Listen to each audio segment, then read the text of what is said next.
जय श्री कृष्णा। राधे राधे दोस्तों, मांसाहार पुण्य है या पाप? आज इस संदर्भ में हम आपको एक कथा सुनाने जा रहे हैं। यह बात उन दिनों की है जब भगवान श्री कृष्ण अपने बालपन में थे।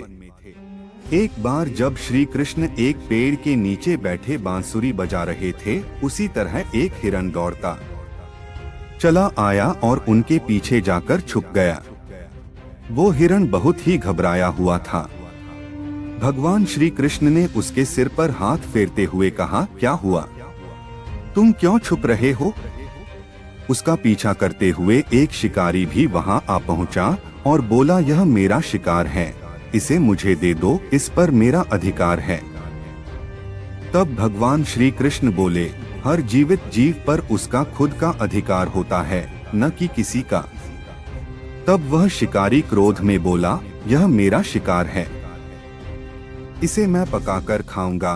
तब भगवान श्री कृष्ण बोले, किसी भी जीव को मारकर खाना पाप की श्रेणी में आता है। क्या तुम पाप के भागी बनना चाहते हो? मांसाहार पुण्य है या पाप, क्या तुम धर्म को नहीं जानते? तब वह शिकारी बोला, मैं तुम्हारे जितना शिक्षित तो नहीं कि यह जानूं कि मांसाहार पुण्य है या पाप, पर मैं यह जानता हूं कि जीव को मारकर खाना, इसमें कोई हर्ज नहीं। मांसाहार से तो एक तो वह जीव को जीव बंधन से मुक्त कर रहा है, फिर क्यों मांसाहार से मना किया जाता है?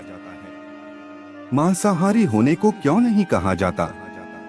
वैसे भी मैं इसको मारकर नीच योनि से मुक्ति दिलाकर पुण्य ही कमा रहा हूँ, फिर इस पर पाबंदी क्यों? इसे तो प्रोत्साहित करना चाहिए। जहाँ तक मैंने सुना है, जीव हत्या तो शास्त्रों में भी बताया गया है। राजा लोग शिकार किया करते थे। ऐसे तमाम तर्क देते हुए श्री कृष्ण से पूछा कि फिर क्यों ये मांसाहार गलत है और पाप की श्रेणी में आता है? आप ही बताइए, मांसाहार पुण्य है या पाप? भगवान श्री कृष्ण समझ गए कि इसकी बुद्धि मांस खाने के कारण तामसिक हो गई है और उसने सोचने और समझने की बुद्धि भी खो दी है। फिर भगवान श्री कृष्ण बोले, इस अंधी विषय पर पहले मैं कोई राय नहीं दूंगा।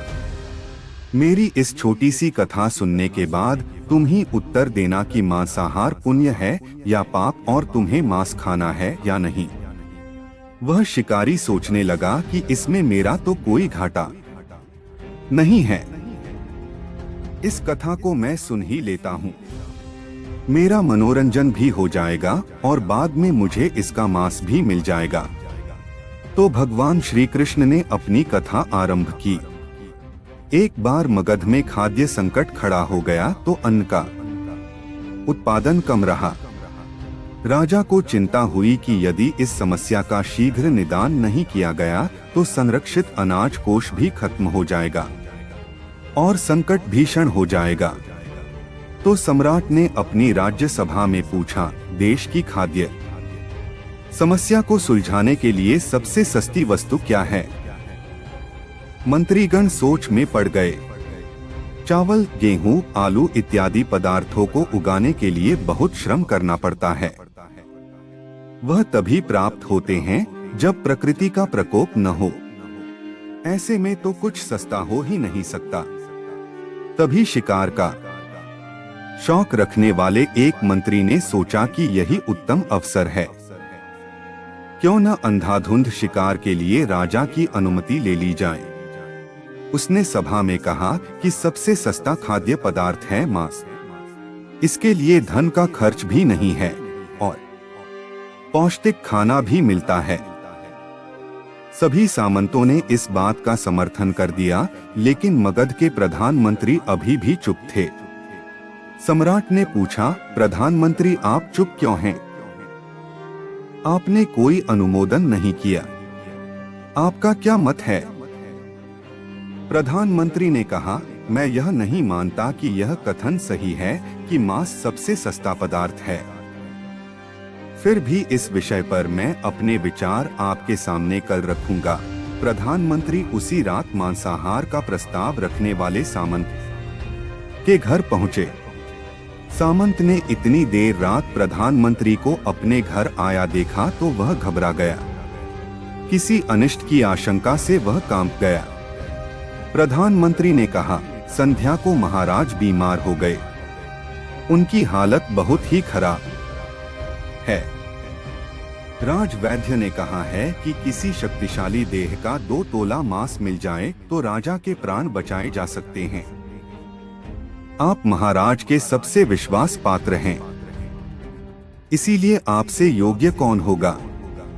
इसके लिए आप जो भी मूल्य लेना चाहें ले सकते हैं। आप कहें तो इस काम के लिए मैं आपको 1 लाख स्वर्ण मुद्राएं भी दे सकता हूँ। एक बड़ी जागीर भी आप मांग सकते हैं। बस आप अपनी इच्छा कहें। मैं कटार से आपके हृदय को चीर कर बस 2 तोला मांस निकाल लूंगा। यह सुनकर सामंत के चेहरे का रंग फीका पड़ गया। वह सोचने लगा, जब जीवन ही नहीं रहेगा तो लाख स्वर्ण मुद्राओं से मैं क्या करूंगा और बड़ी जागीर भी किस काम आएगी। वह झटपट अंदर भागा और अपनी तिजोरी से 1 लाख स्वर्ण मुद्राएं लेकर आया। मुद्राएं देकर उसने प्रधानमंत्री के पैर पकड़ लिए और गिड़गिड़ाते हुए बोला, श्रीमंत, मैं आपकी 1 लाख मुद्राओं में अपनी 1 लाख मुद्रा और मिलाता हूँ। इस पैसे से आप किसी और सामंत के हृदय का मांस खरीद ले, किंतु मुझे जाने दे।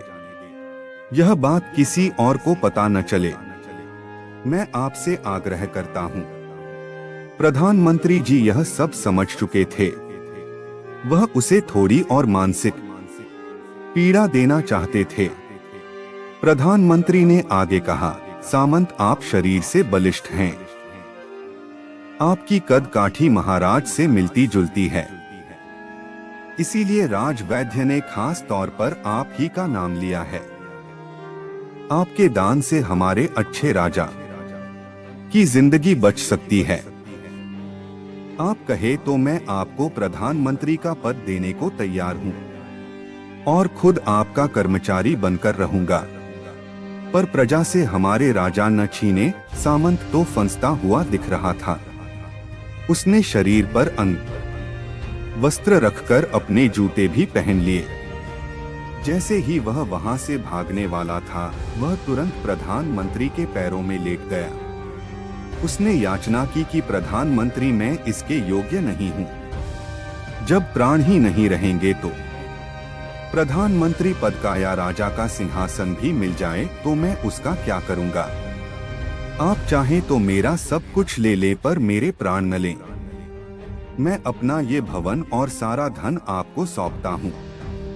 रातों रात राज्य से निकल जाऊंगा। इतना कहकर वह अपने घोड़े की ओर भागा और जैसे ही अपना घोड़ा गठने लगा, आवाज आई, अभी अभी अपने पीछे गए तुम अपने परिवार को भी छोड़े जा रहे हो। सामंत बोला, मेरे प्राण से प्रिय कुछ भी नहीं है। जब जीवन ही न रहेगा तो कुटुंब का क्या करूंगा। जीवन रहा तो ऐसे ही सुखी रह लूंगा। इतना कहकर घोड़े पर छलांग लगाकर बैठ भी गया। वह अभी चलने को ही था कि प्रधानमंत्री ने घोड़े की साख पकड़ ली। वह सामंत से बोला, भागने की जरूरत नहीं है, आप आराम से घर पर ही रहो, मैं किसी और का प्रयास करता हूँ। यह कहकर प्रधानमंत्री वहां से चले गए। प्रधानमंत्री के वहां से जाने पर सामंत के अंदर कुछ जान तो आई, परंतु बेचैनी बनी रही। उसकी नींद खराब हो चुकी थी। मुद्राएं लेकर प्रधानमंत्री बारी बारी से सभी सामंतों के घर पहुंचे और सभी से राजा के लिए हृदय का 2 तोला मांस मांगा, परंतु कोई भी राजी न हुआ। सबने अपने बचाव के लिए प्रधानमंत्री को लाख और 5 लाख मुद्राएं तक दे दी। इस प्रकार प्रधानमंत्री ने एक ही रात में करोड़ों स्वर्ण मुद्राएं जमा कर ली। फिर सुबह होने से पहले ही अपने महल में पहुंच गया। अगले ही दिन राजसभा में सभी सामंत समय से पहले ही पहुंच गए। सभी यह जानना चाहते थे कि राजा स्वस्थ है कि नहीं, लेकिन कोई भी किसी से भेद नहीं खोलता था। सबको राज वैद्य की तलाश थी। उनसे ही उन्हें कुछ सूचना मिल सकती थी। प्रधानमंत्री ने सैनिकों को आज्ञा दे रखी थी कि जब तक महाराज राजसभा में न आए किसी भी सामंत को भी महल से बाहर जाने की आज्ञा नहीं है। राजा सभा में अपनी चिर परिचित गति में आए और अपने सिंहासन पर आकर बैठे। सभी सामंतों ने देखा कहीं से भी राजा उन्हें अस्वस्थ नहीं लगे। उन्हें तो कुछ हुआ ही न था। प्रधानमंत्री ने उनसे झूठ बोला। हर सामंत के मन में यही विचार चल रहा था, पर कोई भी किसी और को कुछ भी न बोल रहा था। तभी प्रधानमंत्री ने राजा के समक्ष 1 करोड़ स्वर्ण मुद्राएं रख दी। राजा ने पूछा, ये स्वर्ण मुद्राएं किसके लिए है और कहां से आई? प्रधानमंत्री ने कहा, 2 तोले मांस के लिए इतनी धनराशि जुटाई है, पर मांस न मिला। अपनी जान बचाने के लिए सामंतों ने यह मुद्राएं दी हैं। अब आप यह विचार कीजिए, मांस कितना सस्ता है। राजा को बात समझ में आ गई। उन्होंने प्रजा को अतिरिक्त परिश्रम करने का निवेदन किया और राजा के अनाज भंडार में से अनाज निकालकर श्रमिकों को दिया गया। उन्होंने पौष्टिक सब्जियों की खेती का तुरंत आदेश दिया। वह 1 करोड़ स्वर्ण मुद्राएं इसी कार्य के लिए और श्रमिकों के कल्याण के लिए खर्च की गई। ऐसे साग सब्जी तेजी से उगी जिससे प्रजा का कल्याण भी हुआ और पौष्टिकता भी मिली। कुछ समय बाद मौसम अनुकूल हुआ और खेती लहलहाने लगी। इस प्रकार राज्य से खाद्य संकट दूर हुआ। तो मित्रों, जीवन का यह मूल्य भगवान श्री कृष्ण हमें इस कथा के जरिए समझाना चाहते हैं कि हम यह न भूलें कि जिस तरह हमें अपनी जान प्यारी है, उसी तरह सभी जीवों को अपनी जान प्रिय होती है। अपने दिल से जानिए पराये दिल का हाल। यदि संसार के संबंधों से मुक्त करने का तर्क सही है, यदि जीव हत्या जीव को संसार बंधन से मुक्त करने का तरीका है, तो अत्याचारी द्वारा किया गया नरसंहार भी मान्य है। वह भी ये तर्क दे सकते हैं कि वह लोग जीवन के कष्ट से आप लोगों को मुक्त कर रहे हैं। अगर उसके लिए वह जीवन बोझ होता तो कभी भी अपनी जान बचाने के लिए संघर्ष नहीं करता, आपसे भागता नहीं। जो आपके सामने असहाय हो जाता है, उसे प्राण गंवाने पड़ते हैं। जिन जीवों को मारकर आप खा रहे हैं, उन्हें तो प्राण बचाने का अवसर भी नहीं मिलता। बर्बरता सिर्फ वही नहीं है जहां सिर्फ मानव का रक्त बहता है। बर्बरता उसे भी कही जाती है जहां स्वार्थ के लिए किसी जीव की हत्या कर दी जाए। हम अंत समय में जिंदगी भर के पापों के लिए जिंदगी भर सुकर्म करने की कोशिश करते हैं, परंतु हम यह भूल जाते हैं कि जब वह जीव हमारे लिए काटा गया और हमारे लिए तड़पा, उसका श्राप हमें इस जीवन में ही नहीं बल्कि अगले जीवन तक नहीं छोड़ता। परमात्मा से यह ज्ञान पाकर शिकारी परिपूर्ण हो गया और उसे ज्ञान की प्राप्ति हो गई और वह जान गया कि महानता जीवन लेने में नहीं बल्कि जीवन देने में है। शिकारी भगवान के आगे हाथ जोड़कर वहां से चला गया और उसने कसम खा ली कि वह अपने संपूर्ण जीवन में किसी को भी कभी चोट नहीं पहुंचाएगा।